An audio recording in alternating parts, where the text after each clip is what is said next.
Dear guys, I am KK Kumar. Welcome you to Kumar's classes. Guys, आज मैं अपने इस क्लास में मैं आपको क्लोज के बारे में बताने जा रहा हूँ गाइस। हम कैसे पहचान करेंगे कि कौन सा क्लोज डिपेंडेंट है और कौन सा इंडिपेंडेंट है। तो गाइस, इसे हम आसान शब्दों में समझने का कोशिश करेंगे गाइस, और इससे संबंधित कुछ और भी जानकारी देंगे, जैसे सेंटेंस और क्लोज में क्या अंतर है इत्यादि। चलिए गाइस, इसे हम एक एग्जाम्पल के द्वारा समझने का प्रयास करते हैं। मान लीजिए आपके सामने मैं एक नहीं दो सेंटेंस लिखता हूँ गाइस। पहला, मैं बाजार गया, और दूसरा, तुमने मेरी मदद की है। तो गाइस, पहले वाले वाक्य में सब्जेक्ट है आई, वर्ब है जाना, और कॉम्प्लीमेंट है बाजार। क्या हुआ गाइस? कॉम्प्लीमेंट है। और दूसरे वाक्य में गाइस सब्जेक्ट है यू, और वर्ब है हेल्प, और ऑब्जेक्ट है मी। आगे बताने से पहले यहाँ मैं एक चीज़ क्लियर करना चाहूँगा गाइस कि आप कैसे पहचानेंगे कि कौन सा ऑब्जेक्टिव है और कौन सा कॉम्प्लीमेंट है, कौन सा ऑब्जेक्ट है और कौन सा कॉम्प्लीमेंट है गाइस, क्योंकि ये भी एक बड़ी समस्या है गाइस कि ऑब्जेक्ट और कॉम्प्लीमेंट का पहचान करना। तो गाइस, यहाँ मैं बताना चाहूँगा कि आप एक वर्ब से पूछे, आप खुद ही वर्ब से पूछे व्हाट और whom की सहायता से अगर आंसर मिलता है तो गाइस तो यह ऑब्जेक्ट है, और यदि आंसर नहीं मिलता है गाइस तो यह कॉम्प्लीमेंट कहलाता है गाइस। जैसे यू हेल्प्ड मी, तुमने मेरी मदद की। तो यहाँ हम अगर व्हाट लगा कर पूछते हैं वर्ब से, क्या मदद, तो यहाँ क्या मदद की, तो यहाँ तो कुछ लिखा हुआ नहीं है। क्या मदद की? मी, क्या मदद की मुझे, ये तो इसका उत्तर नहीं हो रहा है गाइस। तो इसका मतलब कि व्हाट का उत्तर नहीं आ रहा है। तो चलिए अब whom लगा कर देखते हैं, किसको, किसे। तो गाइस किसे मदद की, तो क्या आंसर आता है गाइस? मुझे, यानी यहाँ मी जो है वो ऑब्जेक्ट हुआ गाइस। चलिए अब दूसरा सेंटेंस में देखते हैं गाइस। अब मैं बाजार गया, मैं बाजार गया। तो चलिए पहले व्हाट लगा के जानकारी लेते हैं, क्या उत्तर मिलता है। क्या गया, अरे क्या गया, यहाँ तो कोई उत्तर नहीं गया।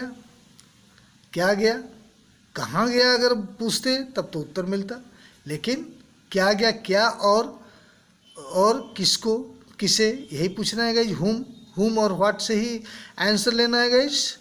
तो क्या से आंसर नहीं आया गाइस, ये क्या गया नहीं आया।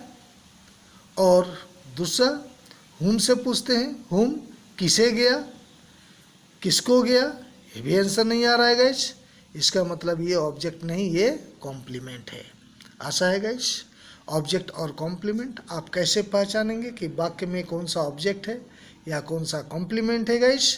तो इसके लिए सबसे सही और सबसे आसान ट्रिक है गाइस, और सबसे सटीक ट्रिक है गाइस।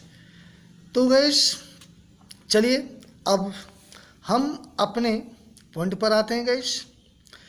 किसी भी सेंटेंस में subject plus verb plus object और कॉम्प्लीमेंट होता है, तभी ये सेंटेंस बनते हैं गाइस। मीन्स सब्जेक्ट को छोड़कर जो भी बचता है गाइस, यहाँ एक चीज़ और आपको बताते चलते हैं गाइस कि सब्जेक्ट को छोड़कर जो भी बचता है वर्ब, सब्जेक्ट के बाद वर्ब, ऑब्जेक्ट और ऑब्जेक्टिव पार्ट्स जो भी बचता है, तो वर्ब और ऑब्जेक्टिव पार्ट ये प्रेडिकेट कहलाते हैं। तो सब्जेक्ट और प्रेडिकेट, किसी भी वाक्य में सब्जेक्ट और प्रेडिकेट होते हैं गाइस। और जिस किसी वाक्य में और ये मिलकर जो स्ट्रक्चर तैयार करते हैं, जो स्ट्रक्चर तैयार होता है उसे क्लोज कहते हैं। तो गाइस क्लोज क्या हो गया? क्लोज में एक सब्जेक्ट होना चाहिए, एक वर्ब होना चाहिए और ऑब्जेक्टिव पार्ट होना चाहिए, means predicate. Objective part, objective और जो भी वर्ब और ऑब्जेक्टिव पार्ट होता है उसको प्रेडिकेट कहते हैं। तो गाइस जैसे क्लोज में सब्जेक्ट और प्रेडिकेट पार्ट होना चाहिए, तो अगर ये है तो ये क्लोज हो गया गाइस। तो यू हेल्प्ड मी और आई वेंट टू मार्केट, दोनों में सब्जेक्ट भी है और प्रेडिकेट भी है, अतः ये दोनों क्लोज हैं गाइस। चलिए, लेकिन यहाँ एक प्रश्न खड़ा हो जाता है गाइस कि ये तो सेंटेंस है। आप पूछेंगे ना गाइस, अरे ये तो सेंटेंस है। तो हैं, ये सेंटेंस हैं। सेंटेंस का क्या डेफिनेशन होता है? A group of words that makes a complete sense is a sentence. तो गाइस किसी यानी शब्दों का एक ऐसा ग्रुप जो किसी कंप्लीट सेंस को कन्वे करता है, यानी पहुंचाता है किसी के पास, और उसे पूरी बात समझ में आ जाती है। आगे पूछने के लिए शंका शुबा की कोई जगह नहीं होता, आगे पूछने के लिए कुछ बचता नहीं। और सेंटेंस के लिए भी गाइस सब्जेक्ट और प्रेडिकेट का होना जरूरी है। प्रेडिकेट मतलब वर्ब प्लस ऑब्जेक्टिव पार्ट या वर्ब प्लस अदर वर्ड्स जो भी आते हैं, सब्जेक्ट को छोड़कर जो भी बचते हैं वो प्रेडिकेट कहलाते हैं गाइस। तो चलिए, यहाँ आपने प्रेडिकेट और सब्जेक्ट के बारे में भी जान लिया कि एक सेंटेंस में सब्जेक्ट और प्रेडिकेट होते हैं। प्रेडिकेट के भी विषय में आप जान लिया गाइस। तो गाइस अब यहाँ मैं एक बात और क्लियर करना चाहूँगा कि प्रत्येक सेंटेंस क्लोज होते हैं, प्रत्येक सेंटेंस क्लोज होते हैं गाइस, लेकिन प्रत्येक क्लोज सेंटेंस नहीं हो सकते हैं। अब इसे समझने का प्रयास करते हैं कि कौन सा क्लोज सेंटेंस हो सकते हैं और कौन सा क्लोज सेंटेंस नहीं हो सकते हैं। तो गाइस क्योंकि ये कॉम्पिटिटिव एग्जाम में भी आता है गाइस, ये कि कौन सा सेंटेंस है, सेंटेंस अलग कीजिए, क्लोज अलग कीजिए, और इस तरह के डिपेंडेंट क्लोज, इंडिपेंडेंट क्लोज, कौन डिपेंडेंट क्लोज है, कौन इंडिपेंडेंट क्लोज है, इस तरह के प्रश्न आते हैं गाइस। चलिए अब इसे कुछ एग्जाम्पल लेते हैं। कुछ एग्जाम्पल क्या, ऊपर वाले एग्जाम्पल से ही इसको समझने का प्रयास करते हैं गाइस। यू हेल्प मी, यह क्लोज में पूरा सेंस है गाइस। अगर मैं किसी को कहता हूँ यू हेल्प्ड मी, तो ये तो पूरा सेंटेंस हो गया गाइस, ये तो क्लियर सेंटेंस है, इसमें पूरा सेंस है। You helped me, you have help, तुमने मेरी मदद की है, यू हैव हेल्प्ड मी। या अगर V2 में ही लगना चाहते हैं तो यू हेल्प्ड मी कर देंगे। तो तुमने मेरी मदद की है, यू हैव हेल्प्ड मी। ठीक है गाइस, तो इसके आगे हमें कुछ बोलने की ज़रूरत नहीं है क्योंकि खुद ही कंप्लीट सेंस में है, तो ये खुद ही कंप्लीट सेंस दे रहा है गाइस। अब यदि इसमें हम सिंस शब्द आगे जोड़ देते हैं गाइस, सिंस में चूँकि, तो guys since you have helped मी, चूँकि आपने मेरी मदद की है, चूँकि है, अगर है तो ये परफेक्ट प्रेजेंट है, देन प्रेजेंट काल बता रहा है, और मदद की है तो ये परफेक्ट टेंस है गाइस। तो परफेक्ट टेंस के साथ subject has have plus V3 का यूज होता है गाइस, इसलिए यू हैव हेल्प्ड मी, मुझे, यू हैव हेल्प्ड मी, यहाँ में ऑब्जेक्ट है गाइस। तो अगर हम किसी को बोलते हैं यू हैव हेल्प्ड मी, तो गाइस ये कंप्लीट सेंस हुआ नहीं। अगर हम किसी को बोलते हैं यू हैव हेल्प्ड मी, ये तो कंप्लीट हो सेंस हो गया। अगर हमें चूंकि लगा देते हैं, चूंकि आपने मेरी मदद की है, तो इसका आप क्या अर्थ निकालेंगे? आप तो तुरंत पूछेंगे चूंकि आपने मेरी मदद की है तो क्या हुआ भाई, तो क्या आप क्या कहना चाहते हैं, क्या बात है, आप क्या कहना चाहते हैं, आप क्यों याद दिला रहे हैं कि चूंकि आपने मेरी मदद की, आखिर आप कहना क्या चाहते हैं? तो गाइस, तो यहाँ मात्र सिंस लगा देने से सेंटेंस या सेंटेंस क्लियर नहीं हुआ गाइस, या अगला के दिमाग में इस तरह के प्रश्न होने लगे। तो गाइस इसलिए हम लोगों को कुछ ना कुछ बताना पड़ेगा। तो जैसे चूँकि तुमने मेरी मदद की है या चूँकि आपने मेरी मदद की है, मैं तुम्हारा एहसानमंद रहूँगा। अगर मैं ऐसा बोल देता हूँ तब ये पूरा क्लियर हो गया गाइस। तो मैं तुम्हारा, तो यहाँ एक और क्लोज हमें लगाना पड़ा गाइस। अब ये सेंटेंस पूर्ण हो गया, यानी since you helped me, since you have helped me, I will be obliged, I will be obliged to you, तुम्हारा I will be obliged to you. तो गाइस अब ये पूर्ण अर्थ में है गाइस। अतः यहाँ दो क्लोज है। अब देखिए यहाँ दो क्लोज हैं। पहला clause since you have helped me, किसी दूसरे वाक्य I will be obliged to you के ऊपर डिपेंड है, क्योंकि अगर since I have helped you लिखते हैं, since you have helped me लिखते हैं, सिंस चूँकि, तो ये पूरा अर्थ क्लियर नहीं हुआ। हम वहाँ जगह छोड़ देते हैं कि भाई तो क्या हुआ, तुम कहना क्या चाहते हो। मीन्स ये डिपेंड है दूसरे वाक्य पर। I will be oblige to you, मैं तुम्हारा एहसानमंद रहूँगा। तो इसलिए गाइस, तो डेफिनेशन के अनुसार सेंटेंस हुआ है जो कंप्लीट सेंस बताता है, उसके बाद कुछ पूछने की ज़रूरत नहीं होती है। तो इसलिए पहला वर्ड, इसलिए सिंस यू हैव हेल्प्ड मी, ये सेंटेंस नहीं हुआ। आशा है गाइस अब क्लियर हो गया होगा कौन सा क्लोज सेंटेंस नहीं होता है और कौन सा क्लोज सेंटेंस नहीं होता है। ये बिल्कुल क्लियर हो गया होगा गाइस कि क्योंकि सेंटेंस की परिभाषा भी यही बोलता है ना गाइस कि a group of words that makes a complete sense, लेकिन ये तो कंप्लीट सेंस नहीं कन्वे कर रहा है। तो इसलिए ये सेंटेंस नहीं हुआ, ये क्लोज ही रहेगा। जैसा मैंने बताया कि सभी क्लोज सेंटेंस नहीं होते, लेकिन सभी सेंटेंस क्लोज होते हैं, लेकिन सभी क्लोज सेंटेंस नहीं हो सकते। देखिए इसका एक उदाहरण आ गया। तो गाइस, और इसलिए ये डिपेंडेंट क्लोज है और इसको हम लोग डिपेंडेंट क्लोज भी कहते हैं। और गाइस दूसरा वाला, अगर मैं किसी को बोलता हूँ I will be oblige to you, तो अगला थैंक यू, अगला उसका अर्थ समझ जाएगा कि किस लिए हमको ये ऑब्लाइज, मेरे प्रति ऑब्लाइज है, वो इसको समझ जाएगा, ये अंडरस्टूड है, और वो आपको बोलेगा थैंक यू।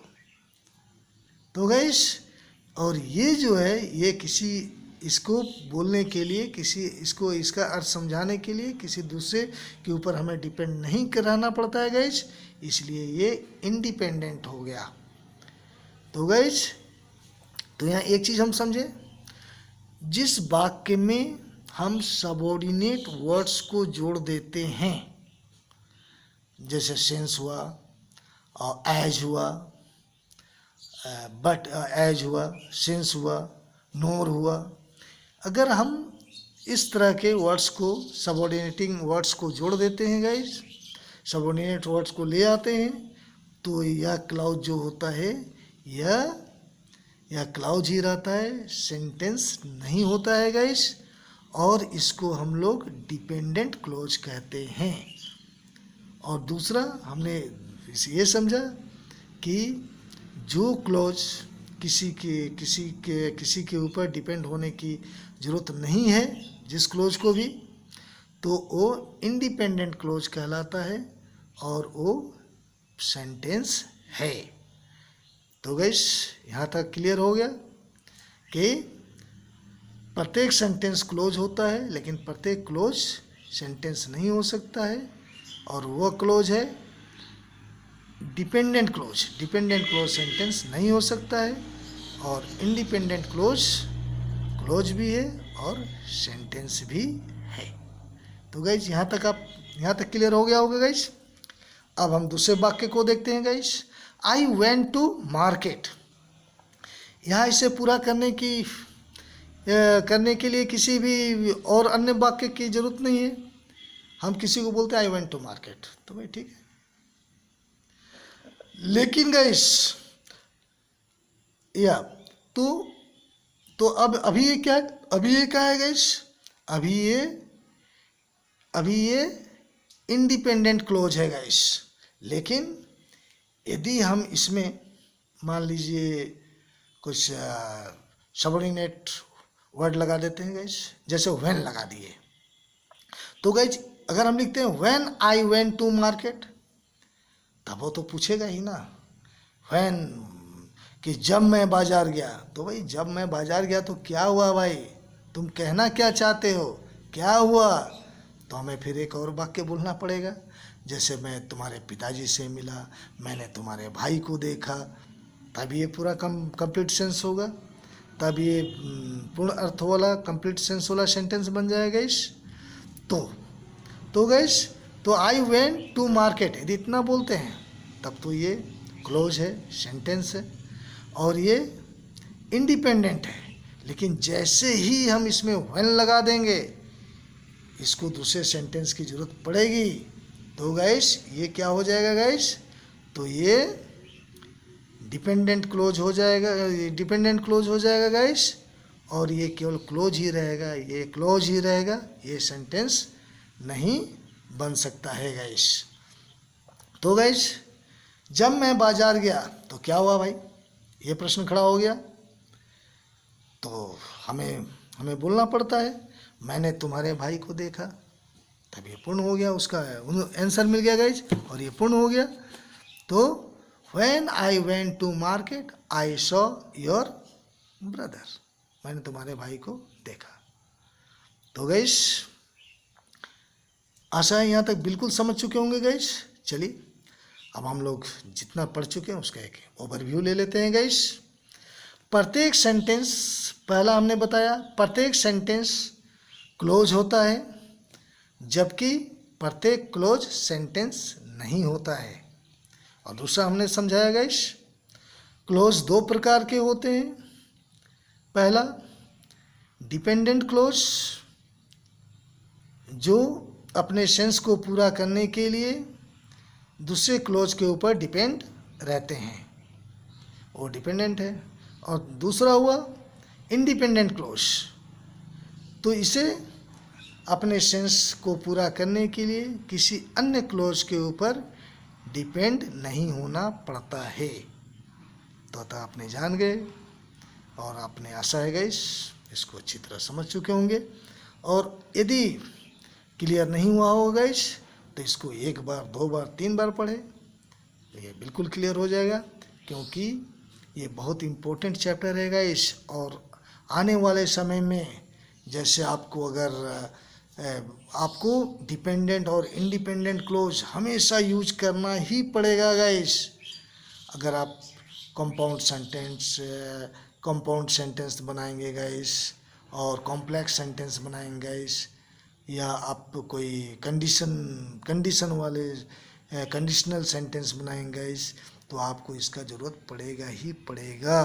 तो इसलिए आप इसको अच्छी तरह समझ जाएं, ताकि आगे जो भी मैं ग्रामर पार्ट से जो भी पढ़ाऊँगा गाइस, आपको समझने में आसानी हो। तो गाइस, और आशा है आपको इसे समझ गए होंगे। और गाइस मैं प्रत्येक दिन एक वीडियो और से डालता हूँ।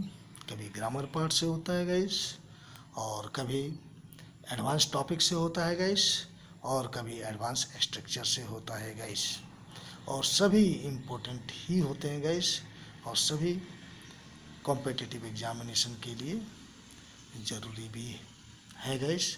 और मैं कुछ उसके भी एग्जाम्पल में कुछ उसके भी प्रश्न लेता हूँ। जैसे अभी पिछले दिनों मैंने कुछ प्रीपोजिशन के संबंध बताया था गाइस, जो आए हुए जो एग्ज़ाम में आए हुए प्रश्न थे गाइस। तो अगर आपने प्रीपोजिशन वाला नहीं भी देखा है गाइस, तो आप उसे अवश्य देखें। और यदि आपने अभी तक इस चैनल को सब्सक्राइब नहीं किया है गाइस, तो आप इसे अवश्य सब्सक्राइब कर लें, और समय पर आपको नोटिफिकेशन मिलता रहे।